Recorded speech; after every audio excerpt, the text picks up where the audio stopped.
Hey guys, shocking news.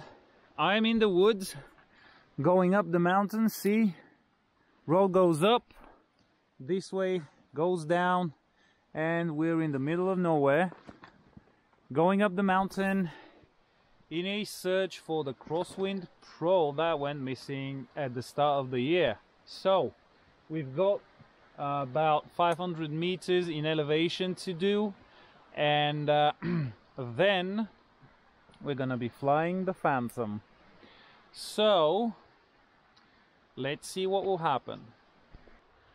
Right, bit of an update.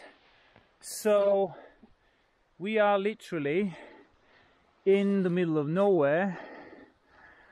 Blue dot is where we are, and we have to get to here, but we're out of track. So now we're just going through the thick forest, and it's getting thicker, but we're gonna make it.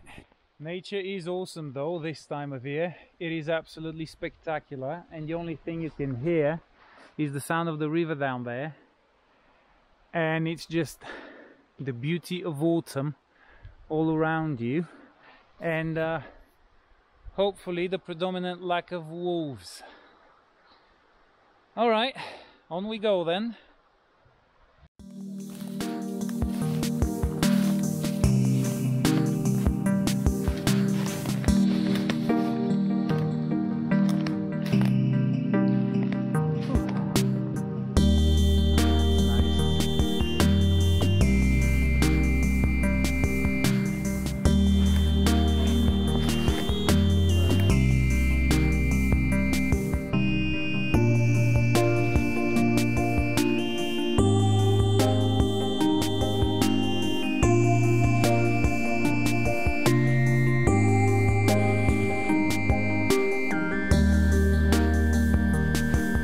Okay, so 2 hours later, we're almost out of the forest, and soon the Phantom's gonna take flight.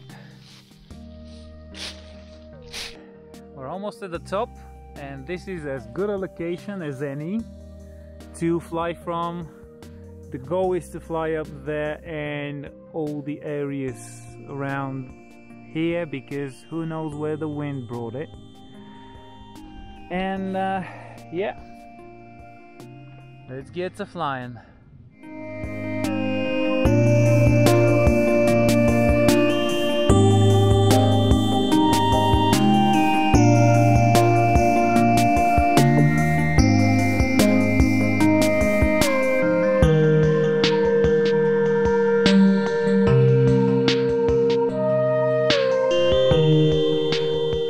Alright, so during last winter I flew the Crosswind Pro low above the peak up ahead, and at some point it ended up behind the mountain relative to the takeoff point, consequently losing video and radio link, and I assume going into return to land and heading home, since I know for certain that mode works perfectly on RGU-plane even without any settings or setup. Take a hint, iNav.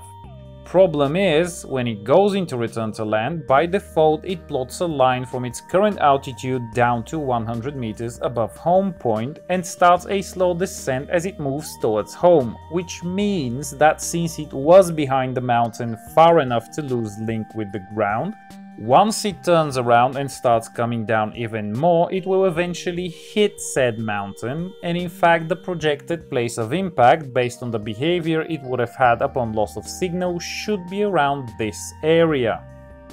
There are two problems though. Quite a few months have passed since then, and there was a lot of hard frozen snow and lots of wind in the days following the incident, so there is no telling what had happened exactly. It could have gotten stuck in the snow upon impact, and somebody could have found it when it melted and has been kind enough not to even try to look for the owner, or it could have slipped on the surface due to the impact angle being more shallow, and the wind could have blown it to any number of places, the most likely being the forest directly below this peak.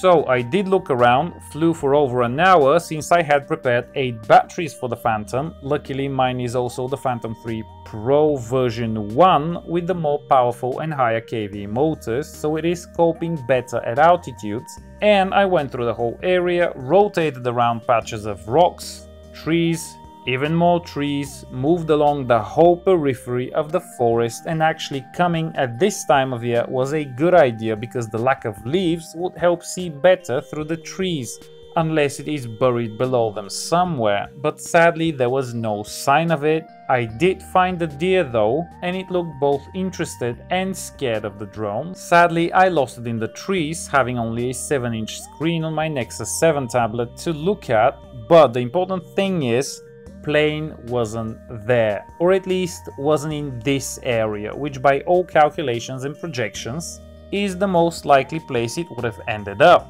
Regardless, I am glad we took this trip, as it was an awesome experience coming up the mountain with no path ahead of us, and also flying up here while actually being up here. I've only ever been here via FPV from 14 kilometers away. Not quite the same experience. I would also like to thank that deer for participating. This video would have been even more void of content without it. And at last, now I can finally close the Crosswind Pro chapter, and hopefully people will stop asking if I'd gone up the mountain to try and look for this plane. Yes, I did, and it's not here, sadly. Since I don't want to take any more of your time, I will bid you farewell. There are some useful links in the description below this video. I would also like to thank everybody who supports me in any way. I really appreciate that. Have fun, guys. Don't despair if you lose a plane. Fly safe, and I will see you in the next one.